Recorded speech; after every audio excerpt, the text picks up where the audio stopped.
महाराष्ट्र दिनाच्या पार्श्वभूमीवरती आज मुंबई पुणे द्रुतगती महामार्गावरच्या मिसिंग लिंक प्रकल्पाचा लोकार्पण सोहळा पार पडलाय। यावेळेला मुख्यमंत्री देवेंद्र फडणवीस, उपमुख्यमंत्री एकनाथ शिंदे आणि उपमुख्यमंत्री सुनेत्रा पवार यांच्यासह अनेक पदाधिकारी देखील उपस्थित होते। तर हा पूल म्हणजे इंटरनॅशनल कोलॅबोरेशनचं मोठं उदाहरण आहे।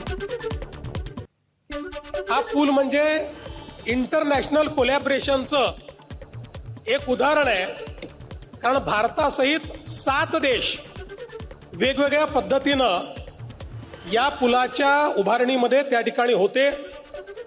आपल्याला माहिती आहे की याचं ओरिजिनल डिझाईन, प्रथम डिझाईन, बेस डिझाईन हे कॅनडामध्ये तयार झालं।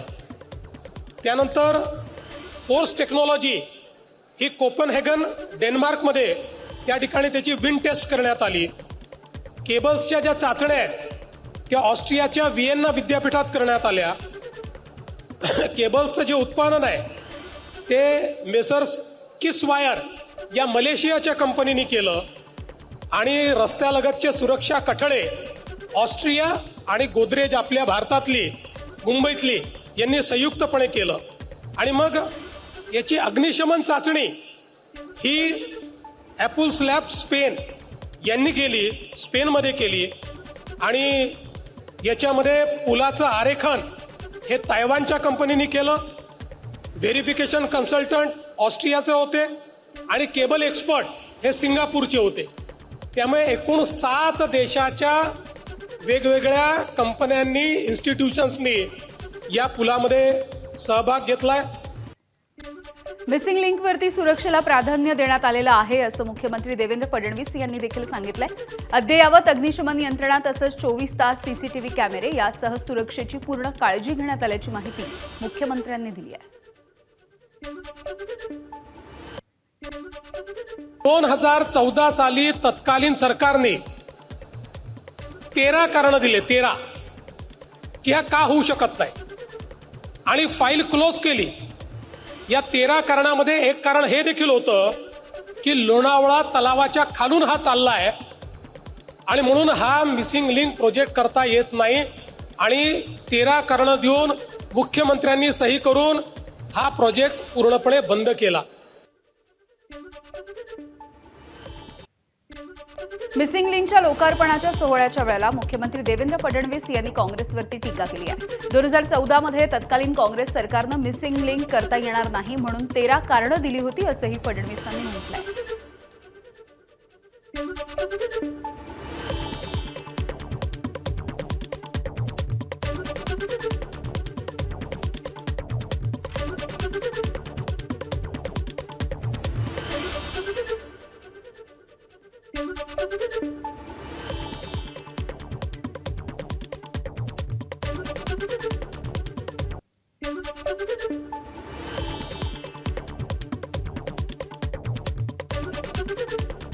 दोन 2014 साली तत्कालीन सरकारने 13 कारणं दिले, 13 की हा का होऊ शकत नाही आणि फाईल क्लोज केली।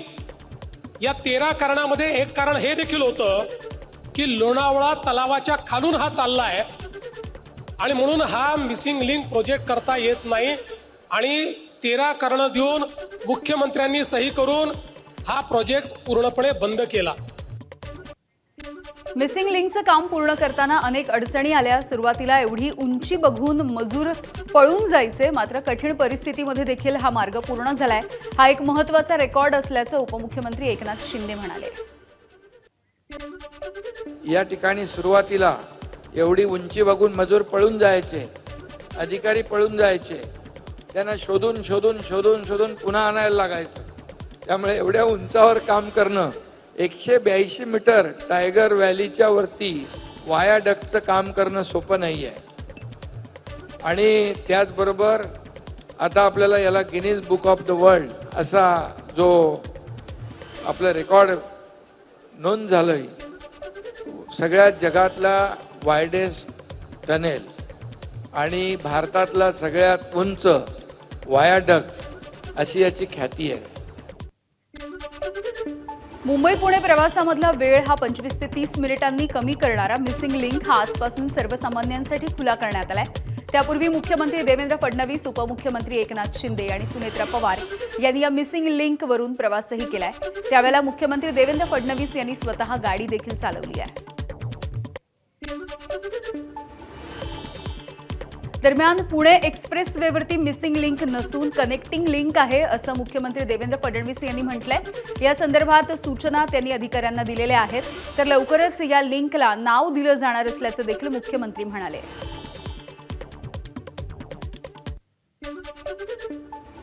मुंबई पुणे, पुणे मुंबई प्रवास करणाऱ्या प्रवाशांकरता बघितलं होतं. आज त्याचा एक अतिशय महत्वाचा टप्पा पूर्ण झालेला आहे. पहिल्यांदा तर आजपासनं याला मिसिंग लिंक म्हणण्यापेक्षा कनेक्टिंग लिंक म्हटलं पाहिजे. ज्यावेळी आपण ही तयार केली तेव्हाच ही लिंक नव्हती, म्हणून आपण मिसिंग लिंक म्हणत होतो. पण आता गायकवाडजी जरा समोरचं नाव बदला आणि त्याला कनेक्टिंग लिंक असं तुम्ही त्या ठिकाणी लिहा. पण लवकरच आम्ही सगळे मिळून त्याला नाव काय द्यायचं आहे ते देखील आम्ही ठरवणार आहोत. पण तोपर्यंत किमान मिसिंग आता काही नाही आहे. Nothing is missing, everything is in place. Missing लिंकवरती सगळ्यांनी लेनची शिस्त पाळावी. लेनची शिस्त मोडली तर दंडात्मक कारवाई केली जाणार असल्याचे देखील मुख्यमंत्र्यांनी म्हटलंय. लेनची शिस्त मोडणाऱ्याच्या घरी चलान जाणार अशी ही माहिती मुख्यमंत्र्यांनी दिली आहे. आता आम्ही लेनची शिस्त पाळली नाही, कारण आमच्या पुरतं ते बंद केलं होतं आणि आम्हाला पूर्ण लेन सगळ्या बघायच्या होत्या. पण आता याच्या पुढे ते सुरू राहील आणि जो लेनची शिस्त बिघडवेल त्याला ऑटोमॅटिक त्याच्या घरामध्ये एक मोठं चालान मिळेल जे त्याला भरावं लागेल. त्यामुळे लेनची शिस्त सर्वांनी पाळावी अशा प्रकारची आपल्या सर्वांना विनंती आहे. मुंबई पुणे मिसिंग लिंकच्या उद्घाटनाच्या कार्यक्रमामुळे मोठी वाहतुकीची कोंडी देखील झाली आणि प्रवाशांना नाहक त्रास देखील सहन करावा लागलाय. 40शी पार तापमान, त्यामध्येच लेन बंद केल्यामुळे प्रवाशांचे हाल झाले. खासदार सुप्रिया सुळे यांना देखील या वाहतुकीच्या कोंडीचा सामना करावा लागला. त्यांनी व्हिडिओच्या माध्यमातून मिसिंग लिंकच्या उद्घाटनाच्या आधी खंडाळा घाटामध्ये मोठ्या प्रमाणावरती वाहतुकीची कोंडी झाल्याचं दाखवलं. मिसिंग लिंकच्या लोकार्पणानंतर आता मुख्यमंत्री देवेंद्र फडणवीस यांनी दिलगिरी व्यक्त करत वाहतूक कोंडीमध्ये अडकलेल्यांची माफी मागितली. तसंच सुप्रिया सुळे यांना देखील खास सल्ला दिला आहे. म्हणजे मला आज मुंबईहून पुण्याकडे जाणाऱ्या प्रवाशांची माफी मागायची आहे की त्यांना आज ट्रॅफिक जॅमचा सामना करावा लागला. बरेच लोक ट्रॅफिकमध्ये अडले. निवडणूक लढवण्याचं जाहीर करूनही गेल्या महिनाभरामध्ये लागोपाठ 3 निवडणुकांमध्ये काँग्रेसला माघार घ्यावी लागली आहे. राज्यसभा आणि विधान परिषद निवडणुकांमध्ये राष्ट्रवादीचे अध्यक्ष शरद पवार आणि उद्धव ठाकरे यांनी राजकीय वजन वापरून आपापल्या पक्षाचा फायदा करून घेतला. पण काँग्रेसच्या हाती काहीही लागलं नाही असंही बोललं जात आहे. विधान परिषदेसाठी ठाकरेंच्या शिवसेनेने दानवेंच्या उमेदवारीची घोषणा करताच काँग्रेसनं उमेदवार देण्याचं जाहीर केलं. खरं त्यासाठी एबी फॉर्म भरण्याची तयारी देखील केली. शिवसेनेचे पक्षप्रमुख उद्धव ठाकरे यांनी नवी दिल्लीमध्ये केलेले प्रयत्न आणि ठाकरे गटाच्या नेत्यांनी काँग्रेसचे प्रदेशाध्यक्ष हर्षवर्धन सपकाळ, बंटी पाटील आणि विजय वडेट्टीवार यांच्यासोबत केलेल्या चर्चेच्या नंतर काँग्रेसनं आपली तलवार म्यान केली. असाच प्रकार घडला राज्यसभा निवडणुकीच्या वेळेला. 10 आमदार असताना देखील राज्यसभेची खासदारकी शरद पवार यांना मिळाली. शरद पवार यांच्या उमेदवारीला काँग्रेसचे प्रदेशाध्यक्ष सपकाळ यांनी आक्षेप घेतला होता. बारामती पोटनिवडणुकीमध्ये देखील काँग्रेसनं उमेदवार जाहीर केला. मात्र शरद पवार यांनी थेट मल्लिकार्जुन खरगे यांच्यासोबत चर्चा केली, संपर्क केला आणि यानंतर सपकाळ यांना उमेदवारी मागे घेत घोषणा करावी लागलेली होती. महाविकास आघाडीचा चेहरा म्हणून उद्धवजींनी जावं आणि ते जर जात नसतील तर एकदा सर्वसमावेशक सर्व गोष्टींची चर्चा व्हावी. कुठल्याही प्रकारची चर्चा न होता किंवा आगामी काळामध्ये इंडिया अलायन्स आणि महाविकास आघाडी कशी जाईल, नेमकं कोणाला काय कशा स्वरूपामध्ये आपण पुढे गेलं पाहिजे याची चर्चा न होता त्यांनी त्यांच्या अधिकारामध्ये एक नाव जाहीर केलं. आणि ते जाहीर करत असताना स्वाभाविक स्वरूपामध्ये एक आश्चर्य हे व्यक्त होणं साहजिक होतं. आणि चर्चा ही होणं आवश्यक आहे. पुढच्याही गोष्टी आहेत, सगळ्या गोष्टी एकदा ठरल्या की पुढे जाणं क्लिअरिटी असलं हे अत्यंत महत्त्वाचं आहे. राज्यामधल्या विधान परिषदेच्या 10 जागांसाठीची निवडणूक बिनविरोध होणार असल्याचं स्पष्ट झालंय. 10 जागांसाठी कुणीही अतिरिक्त अर्ज भरलेला नाहीये, त्यामुळे 10 उमेदवारांच्या विजयाची घोषणा करण्याची औपचारिकता शिल्लक आहे. भाजपचे 6, शिवसेनेचे 2 आणि राष्ट्रवादीच्या 1 उमेदवारानं अर्ज भरला, तर महाविकास आघाडीकडून 1 उमेदवाराचा अर्ज. विधान परिषदेच्या निवडणुकीच्या पार्श्वभूमीवरती बुलढाण्यामध्ये राजकीय ड्रामा रंगल्याचं दिसतंय. राष्ट्रवादीच्या 90 पेक्षा अधिक जास्त कार्यकर्ते आणि पदाधिकाऱ्यांनी पालकमंत्री मकरंद पाटील यांच्याकडे राजीनामे दिलेले आहेत. नाझेर काझी यांना विधान परिषदेसाठीची उमेदवारी न दिल्यामुळे कार्यकर्ते नाराज झाले आहेत. जागा एक आणि इच्छुकाने, त्यामुळे शेवट पक्षश्रेष्ठींनी काही निर्णय घेतला आणि निश्चितपणानं काझी साहेबांना न्याय मिळणं अपेक्षित होतं. परंतु राजकारणामध्ये कधी कधी थोडंसं थांबावं लागतं. जर काझी साहेबांना 1-2 वेळा निश्चित थांबावं लागले तर भविष्यामध्ये निश्चित त्यांना न्याय मिळेल अशी मला खात्री वाटते. काल एकनाथ शिंदे यांच्या नेतृत्वामध्ये शिवसेनेमध्ये पक्षप्रवेश केल्याच्या नंतर आणि विधान परिषदेची उमेदवारी जाहीर झाल्यानंतर आज शिवरायांना वंदन करण्यासाठी बच्चू कडू हे किल्ले रायगडावरती गेले होते. यावेळेला पायरी मार्गाने जाणाऱ्या दिव्यांग महिलेला बच्चू कडू यांनी लोखंडी पालखीमधून उचलून घेतलाय.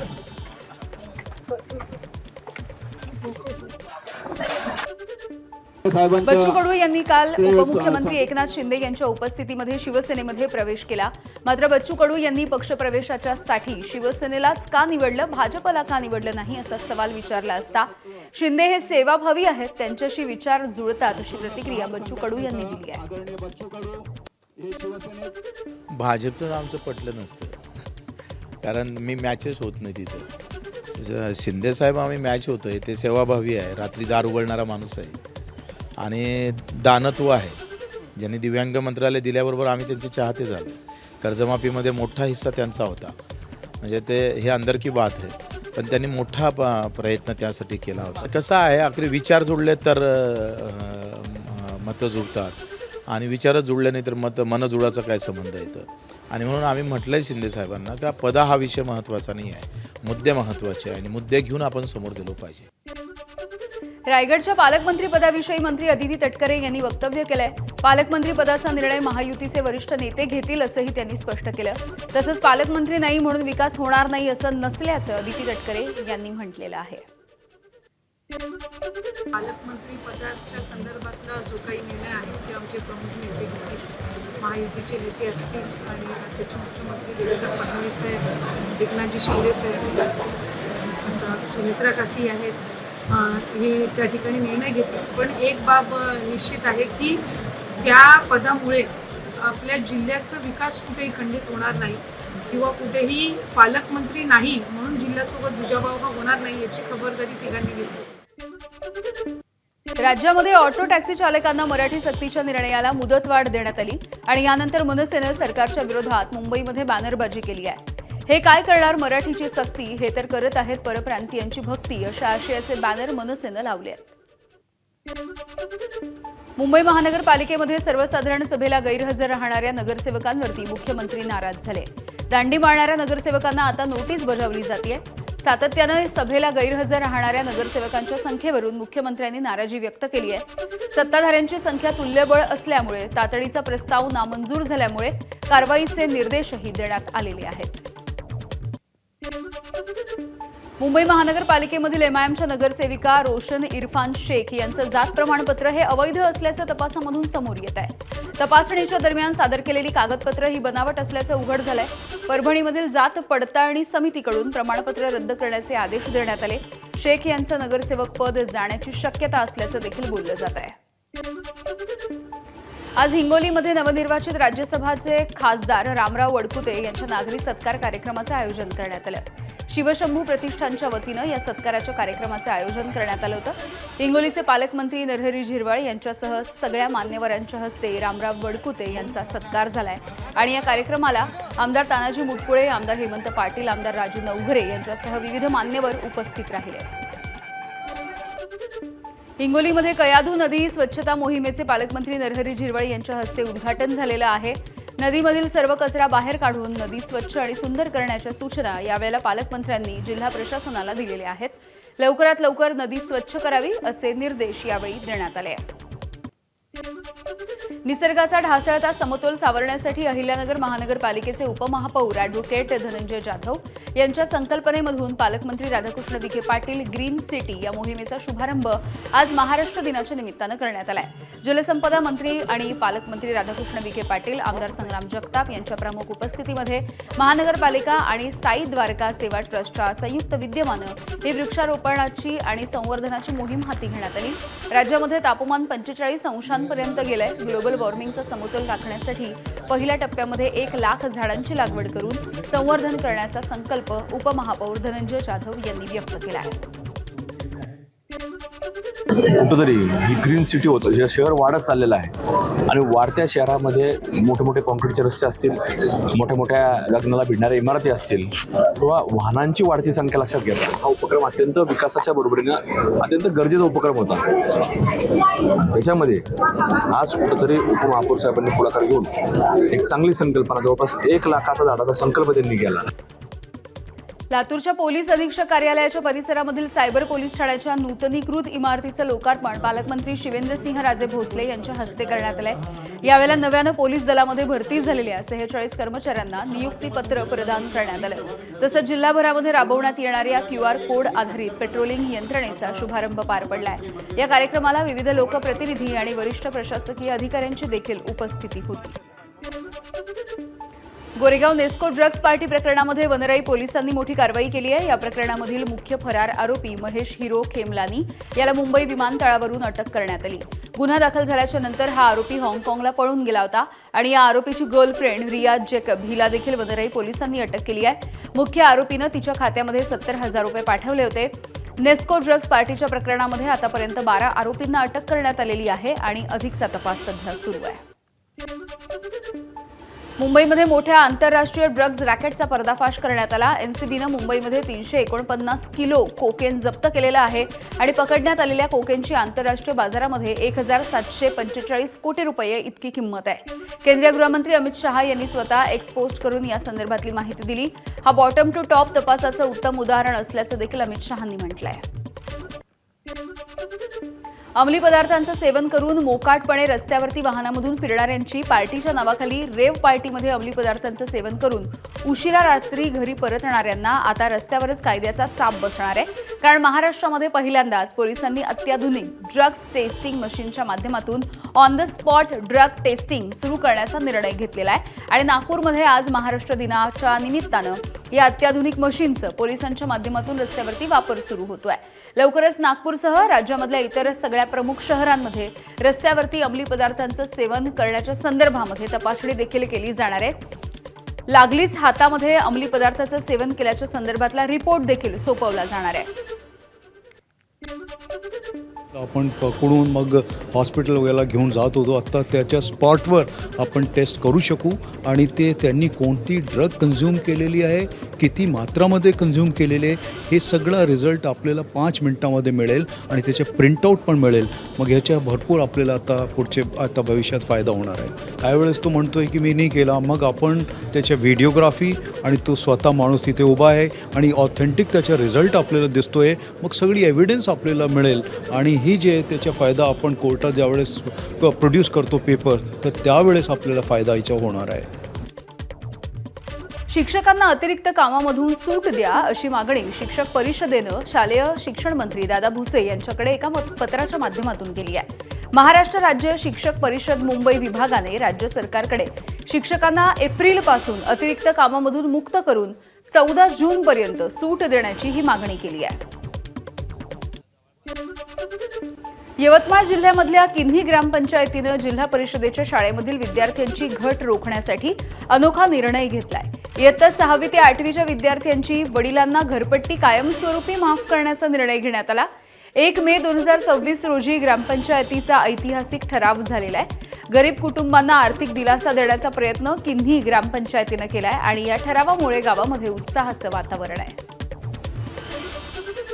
अमरावतीमध्ये उष्णतेची लाट अधिकच तीव्र होताना दिसते. मागील आठवडाभरापासून विक्रमी तापमानाची नोंद होतीये. काल जिल्ह्यामध्ये तापमानाचा पारा हा 44 अंशांपर्यंत जाऊन पोहोचला. गेल्या 6 ते 7 दिवसांमध्ये तापमान 44 ते 46.8 अंशांच्या दरम्यान नोंदवण्यात आलंय. दरम्यान नागरिकांनी अत्यावश्यक काम असेल तरच घराबाहेर पडावं असं आवाहन देखील हवामान खात्यानं केलं आहे. अमरावती जिल्ह्यात आजही उष्णतेची लाट आपल्याला पाहायला मिळते. मागील 7 ते 8 दिवसापासून अमरावतीचा जो पारा आहे तो 44, 45, 46, 4 दिवसापूर्वी तर 46.8 वर गेलेला आहे. त्यामुळे आजही सुद्धा जर आपण परिस्थिती पाहिली तर जवळपास 44-45च्या आसपास हा तापमान आहे. त्यामुळे जी उष्णतेची लाट आहे ती विदर्भामध्ये अजूनही कायम मिळते. हा राजापेठचा उड्डाणपूल आहे अमरावती शहराचा मध्यभाग. या ठिकाणी आपण बघितलं तर रस्त्यावर अक्षरशः पूर्ण शुकशुकाट आपल्याला पाहायला मिळते आणि हा मुख्य उड्डाणपूल असल्यामुळे या ठिकाणी रहदारी खूप मोठ्या प्रमाणात असते. परंतु उन्हाचा तडाखा इतका आहे की त्यामुळे आपल्याला रस्ते जे आहे ते शुकशुकाट आपल्याला पाहायला मिळते. आणि हवामान खात्याने सुद्धा आवाहन केलेलं आहे की गरज असेल तरच घराच्या बाहेर पडा आणि नागरिकसुद्धा आपली काळजी घेऊन गरज असेल तरच बाहेर पडावे असं आवाहन सुद्धा मी ABP माझाकडून करतोय. उष्णतेची लाट आहे ही, त्यामुळे आता मे महिना सुरू झालेला आहे. आता मे महिन्यामध्ये ही उष्णतेची लाट किती राहील याकडे आता सर्वांचं लक्ष लागलेलं आहे. कॅमेरामॅन अमोल देशमुखचं प्रणय निर्माण, ABP माझा, अमरावती. वाशिम जिल्ह्यामध्ये सध्या तापमान 40च्या देखील पुढे गेलेलं आहे. त्यामुळे नागरिकांना उकाड्याचा सामना करावा लागतोय. पुढील काही दिवसांमध्ये उष्णतेची तीव्रता आणखी वाढण्याची शक्यता देखील हवामान खात्यानं वर्तवली आहे.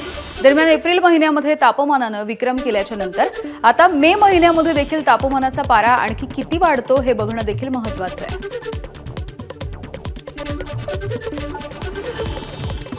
यावर्षीचा उन्हाळा सर्वाधिक तापता उन्हाळा म्हणून पाहायला मिळालेला आहे. एप्रिल महिना हा गेल्या दशकभरातील सर्वाधिक तापलेला आपल्याला पाहायला मिळाला आहे. वाशिम जिल्ह्यात तापमानाचा पारा हा 40च्या वर आणि 44.5 डिग्री सेल्सिअसपर्यंत पोहोचलेला चं चित्र आपल्याला पाहायला मिळालेलं आहे. अत्यावश्यक गरज असेल तरच बाहेर पडा असंही प्रशासनाकडून आवाहन केलं जात आहे. आता मे महिना कसा तापतोय, कोणते नवीन रेकॉर्ड करतोय हे पाहणं महत्त्वाचं असणार आहे. मनोज जयस्वाल, ABP माझा, वाशिम. चंद्रपूरमधल्या महाऔष्णिक वीज केंद्रामधील 500 मेगावॅट क्षमतेच्या युनिट क्रमांक 6 मध्ये काहीसा बिघाड झालाय आणि यामुळे वीज उत्पादनामध्ये काही प्रमाणावरती घट झाली आहे. ट्यूब लिकेजमुळे युनिट बंद पडल्याची महाऔष्णिक वीज केंद्राच्या अधिकाऱ्यांची माहिती आहे. ट्यूब लिकेजच्या दुरुस्तीसाठी जवळपास 24 तास लागणार आहेत. उद्या सकाळपर्यंत युनिट पुन्हा एकदा कार्यान्वित होण्याची शक्यता आहे. दरम्यान 2920 मेगावॅट क्षमतेच्या चंद्रपूर महाऔष्णिक वीज केंद्रामधून सध्या 2000 मेगावॅट विजेची निर्मिती होते. तसंच वीज निर्मितीचा एखादा संच बंद पडला तरी देखील त्याचा परिणाम वीज पुरवठ्याच्या क्षमतेवरती होत नाही, अशी माहिती महावितरणचे स्वतंत्र संचालक विश्वास पाठक यांनी दिली आहे. सातारा जिल्ह्याच्या पाटण तालुक्यामधल्या अनेक गावांमध्ये सध्या पाणी टंचाईचा प्रश्न गंभीर निर्माण झालाय. अंबवडे, पाणेरी यासह 5 ते 6 वाड्या वस्त्यांना पाणी नसल्यामुळे जिल्हा परिषद सदस्य मृणाल पाटील यांनी स्वखर्चाने पाण्याचे टँकर सुरू केले. मात्र दरवर्षी पाणी टंचाईचा सामना करावा लागतोय. मुलामुलींची लग्नच होत नाहीयेत असंही ग्रामस्थ सांगतायत. तेव्हा सरकारनं कायमचा पाण्याचा प्रश्न सोडवावा, मिटवावा अशी मागणी नागरिक करतायत. मृणाली महेश पाटील यांच्या माध्यमातून आज आमच्या गावाला पाण्याची टँकरची सुविधा 3 दिवसापासून चालू झालेली आहे. त्यांचा आपण मनापासून आभारी आहे आणि शासनानं खरोखर आमच्या गावावरती लक्ष देऊन पाण्याचं जी समस्या आहे या सोडवाव्यात अशी मी सरपंच म्हणून माझी एक गावाच्यासाठी शासनाला विनंती आहे. भंडाऱ्याच्या तुमसर तालुक्यामध्ये वादळी वाऱ्यासह जोरदार पावसानं हजेरी लावली आहे. गेल्या काही दिवसांपासून भंडारा जिल्ह्याचं तापमान हे 44 अंशांपर्यंत जाऊन पोहोचलं. त्यातच पाऊस झाल्यामुळे उकाड्यामुळे हैराण झालेल्या नागरिकांना काहीसा दिलासा मिळालाय. भंडाऱ्यामध्ये अनेक ठिकाणी भाताचं पीक कापणीला आलंय. मात्र अचानक आलेल्या पावसामुळे शेतकऱ्यांची चिंता वाढलेली आहे. आज 1 मे महाराष्ट्र दिन. महाराष्ट्र दिनाच्या निमित्तानं मुंबईमधल्या हुतात्मा चौकामध्ये मुख्यमंत्री देवेंद्र फडणवीस यांनी हुतात्म्यांना अभिवादन केलंय. उपमुख्यमंत्री एकनाथ शिंदे यांनी ठाण्यामध्ये तर उपमुख्यमंत्री सुनेत्रा पवार यांनी बीडमध्ये ध्वजवंदन केलेलं आहे. दरम्यान या सगळ्या पार्श्वभूमीवरती मुंबईमध्ये 227 वॉर्डांमध्ये आज जय जय महाराष्ट्र याचा नारा घुमलाय. यावेळेला शाहीर साबळे यांच्याद्वारे गाण्यात आलेल्या महाराष्ट्र गीताचं लाऊडस्पीकरवरून देखील ते गाणं लावण्यात आलेलं होतं. दरम्यान ध्वजवंदन केल्याच्या नंतर माध्यमांशी बोलत असताना अजित पवार यांच्या आठवणींमध्ये सुनेत्रा पवार या काहीशा भावूक झाल्या. यावेळेला त्यांनी अजित पवार यांचं स्वप्न आपण पूर्ण करणार असल्याची ग्वाही दिली आहे. तसंच बीड जिल्हा आणि राज्याच्या विकासासाठी काम करत राहणार असल्याचं देखील त्या म्हणाल्या.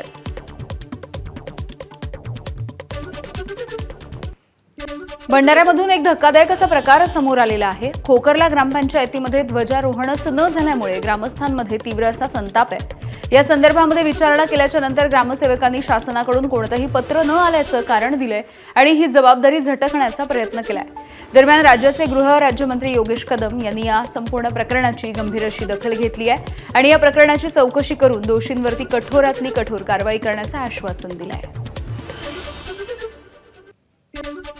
त्याच्यावरती जिल्हाधिकारी असतील किंवा सीओ असतील, आजच्या आजच त्यांना तिथले जे काही स्थानिक सरपंच असतील किंवा प्रशासन असतील त्यांच्याशी चर्चा करून असं का घडलं याची मी देखील माहिती घेऊन त्याच्यावरती कारवाई करायला. महाराष्ट्र दिनाच्या निमित्तानं उद्धव ठाकरेंनी हुतात्मा चौकामध्ये जाऊन महाराष्ट्रासाठी बलिदान देणाऱ्या हुतात्म्यांना अभिवादन केलंय. यावेळेला शिवसेनेचे खासदार अरविंद सावंत, खासदार अनिल देसाई, आमदार सुनील प्रभू आणि आमदार आदित्य ठाकरे हे सगळे उपस्थित होते. महाराष्ट्र दिनाच्या निमित्तानं पंतप्रधान नरेंद्र मोदी यांनी देखील मुख्यमंत्री देवेंद्र फडणवीस यांच्या कामाचं कौतुक केलंय. मोदींनी फडणवीसांना पत्र लिहून महाराष्ट्राच्या संस्कृती, सुधारणावादी इतिहास आणि आर्थिक योगदानाचा विशेष उल्लेख केलाय. विकसित महाराष्ट्र हे विकसित भारत साकारण्यामध्ये महत्त्वाची भूमिका बजावेल असंही त्यांनी नमूद केलेलं आहे. तसंच यासाठी केंद्राकडून सर्वतोपरी सहकार्याचं आश्वासन देखील पंतप्रधान मोदींनी दिलंय. दरम्यान या पत्राच्या नंतर मुख्यमंत्री देवेंद्र फडणवीस यांनी एक्स पोस्ट करत पंतप्रधान मोदींचे आभार मानलेत आणि मोदी आपलं प्रेरणास्थान असल्याचं देखील मुख्यमंत्र्यांनी लिहिलंय.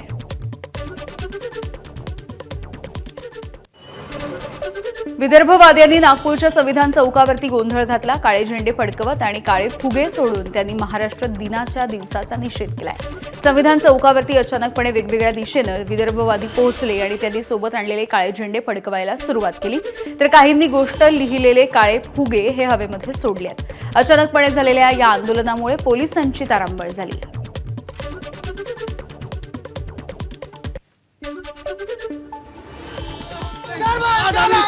फुगे सोडले आणि विदर्भ राज्य वेगळं झालं पाहिजे.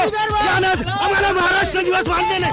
महाराष्ट्रात राहून विदर्भाच्या जनतेची अवनती होत आहे. शेतकऱ्यांच्या आत्महत्या विदर्भ थांबत नाही. शेतकऱ्यांच्या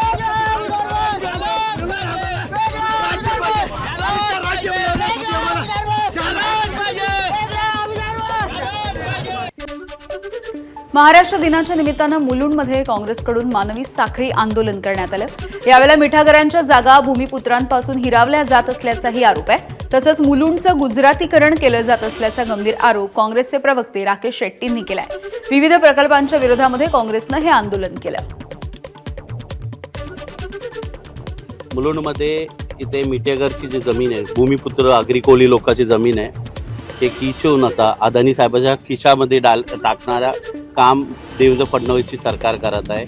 इथे डम्पिंग ग्राउंड आहे, तो पण त्याला दिलं. ऑक्टाय नाका बंद झाला, तो पण जमीन दिलं. आणि सातत्याने तुम्ही बघा, मुलुंडचे नागरिक जे आहे या आंदोलन करून त्याचा विरोध करत आहे.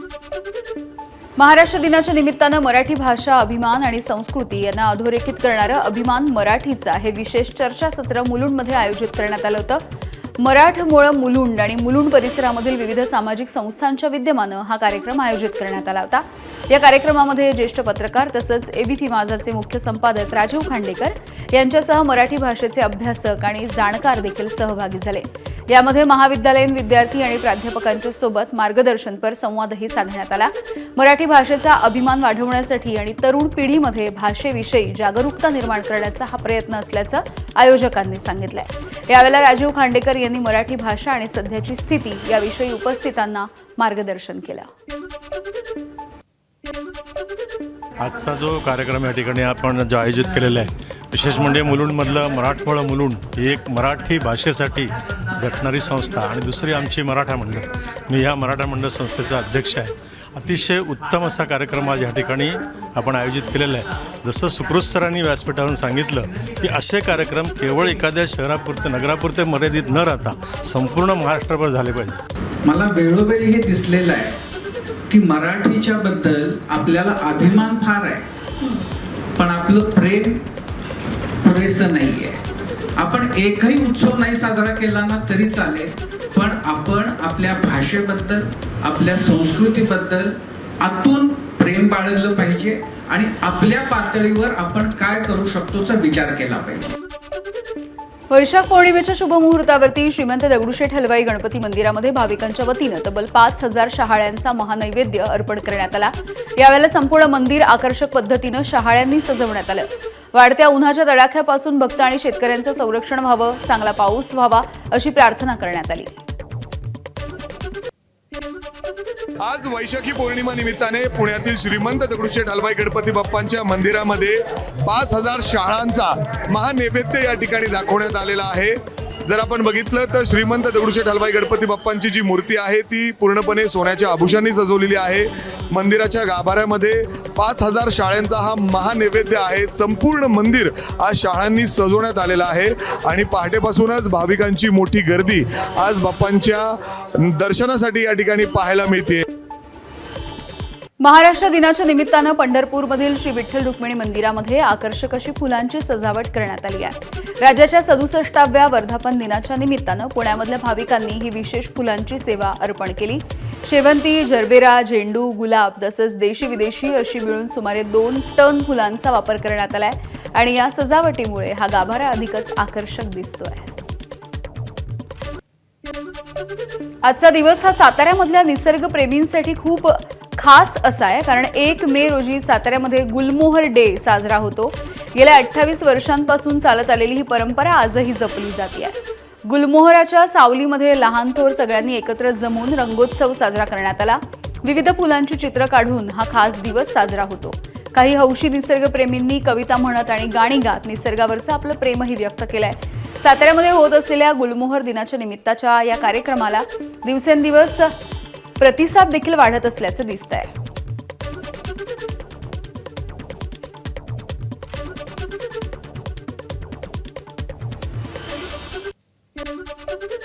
आजपासून राज्यामध्ये जनगणनेला सुरुवात झाली आहे। यंदाच्या जनगणनेचं सगळ्यात मोठं वैशिष्ट्य म्हणजे प्रथमच नागरिकांना स्वगणना करण्याचा पर्याय उपलब्ध करून देण्यात आलाय।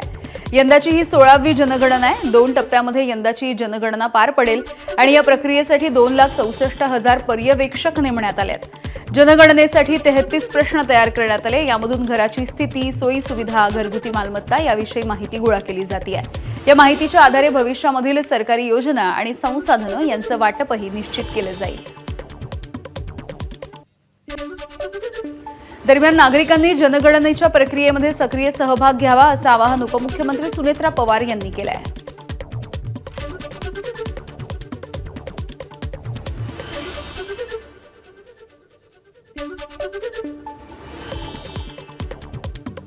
म्हणजे दिनांक 1 मे ते 15 मे 2026 या कालावधीमध्ये वेब पोर्टलवर जाऊन स्वगणना करण्याची सुविधा आपल्याला उपलब्ध करून देण्यात आलेली आहे।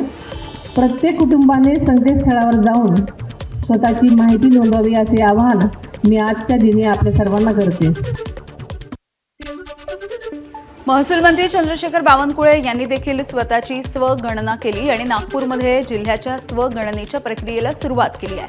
नागरिकांनी डिजिटल मार्गांचा वापर करून स्वगणना करावी असं आवाहन देखील बावनकुळेंनी केलं आहे। सर्वप्रथम सरकारने जनतेला स्वगणनेचा पर्याय दिलेला आहे। या स्वगणनेचा 1 मे ते 15 मेचा जो टप्पा आहे त्याचा प्रचार प्रसार प्रत्येकांना आपल्या आपल्या डिजिटल इलेक्ट्रॉनिक माध्यमातून सर्व जनतेपर्यंत आपल्याला ही स्वगणना पोहोचवायची आहे। देशाच्या भविष्यासाठी महत्त्वाच्या असलेल्या राष्ट्रीय जनगणनेला आजपासून भंडारा जिल्ह्यामधून देखील सुरुवात झाली। गृहराज्यमंत्री योगेश कदम यांच्या हस्ते या मोहिमेचा शुभारंभ करण्यात आला। स्वतःच्या कुटुंबाची माहिती ऑनलाईन पद्धतीनं नोंदवून त्यांनी मोहिमेचा श्रीगणेशा केलाय। यंदाची जनगणना डिजिटल पद्धतीने होते आहे। 1 ते 15 मेच्या दरम्यान नागरिकांना ऑनलाईन नोंदणीची सुविधा उपलब्ध आहे आणि या उपक्रमाचा लाभ घ्यावा असं आवाहन देखील यावेळेला करण्यात आलंय। जी गणना आहे तुम्ही स्वतः करू शकता, स्वतः तुम्ही रजिस्टर करू शकता आणि आपल्या कुटुंबाची संपूर्ण माहिती ती तुम्ही तिथे देऊ शकता। ही वेबसाईट जी आहे ती sp.census.gov.in ह्या वेबसाईटवरती जाऊन तुम्ही स्वतः जनगणना करू शकता। वैशाख पौर्णिमेच्या निमित्तानं बुलढाण्यामधील अंबाबरवा, ज्ञानगंगा आणि लोणार या 3 वन्यजीव अभयारण्यामध्ये आज प्राण्यांची गणना केली जाणार आहे। वन्यजीव विभागाकडून आयोजित या उपक्रमामध्ये निसर्गप्रेमींना देखील सहभागी होण्याची संधी आहे. पाणवठ्यांच्या नुसार मचाण उभारणं आणि ट्रॅप कॅमेऱ्यांच्या माध्यमातून दुपारपासून ते उद्या सकाळी 10 वाजेपर्यंत सलग निरीक्षण केलं जाईल. गतवर्षी 461 प्राण्यांची नोंद झाली होती, तर यंदाच्या गणनेचा अहवाल 3 तारखेला येण्याची शक्यता आहे. 12वीच्या विद्यार्थ्यांसाठी एक महत्त्वाची बातमी आहे. उद्या दुपारी 1 वाजता इयत्ता 12वीचा निकाल जाहीर होणार आहे. त्यापूर्वी सकाळी 11 वाजता बोर्डाची पत्रकार परिषद असेल. यानंतर दुपारी 1 वाजल्यापासून विद्यार्थ्यांना बोर्डाच्या अधिकृत संकेतस्थळावरती निकाल बघता येईल. त्यामुळे राज्यभरातल्या विद्यार्थ्यांचं लक्ष या निकालाकडे लागून राहिलं आहे. बोंधू अशोक खरात याला 4 दिवसांची पोलीस कोठडी सुनावण्यात आली. 5 कोटी रुपयांच्या खंडणीच्या गुन्ह्यामध्ये खरातला पोलीस कोठडी सुनावण्यात आली आहे. नाशिकच्या सरकारवाडा पोलीस ठाण्यामध्ये गुन्हा दाखल करण्यात आला. जन्म प्रमाणपत्राच्या घोटाळ्याच्या प्रकरणी मुंबई महानगरपालिकेनं मोठी कारवाई केली. तब्बल 87,149 जन्म प्रमाणपत्र रद्द करण्यात आलेली आहेत आणि जुन्या पद्धतीनं ही सगळी प्रमाणपत्र देण्यात आली होती. पालिकेच्या आरोग्य विभागामधल्या अधिकाऱ्यांनी चुकीच्या पद्धतीनं हे जन्म प्रमाणपत्र दिल्याचा आरोप भाजपचे नेते किरीट सोमय्या यांनी केला आणि यानंतर या प्रकरणी पालिकेचे आणखी एक आरोग्य अधिकारी डॉक्टर शैलेंद्र गुजर यांना निलंबित करण्यात आलं. आतापर्यंत मुंबई महानगरपालिकेच्या 6 अधिकाऱ्यांवरती कारवाई करण्यात आल्याची माहिती देखील किरीट सोमय्या यांनी दिली आहे.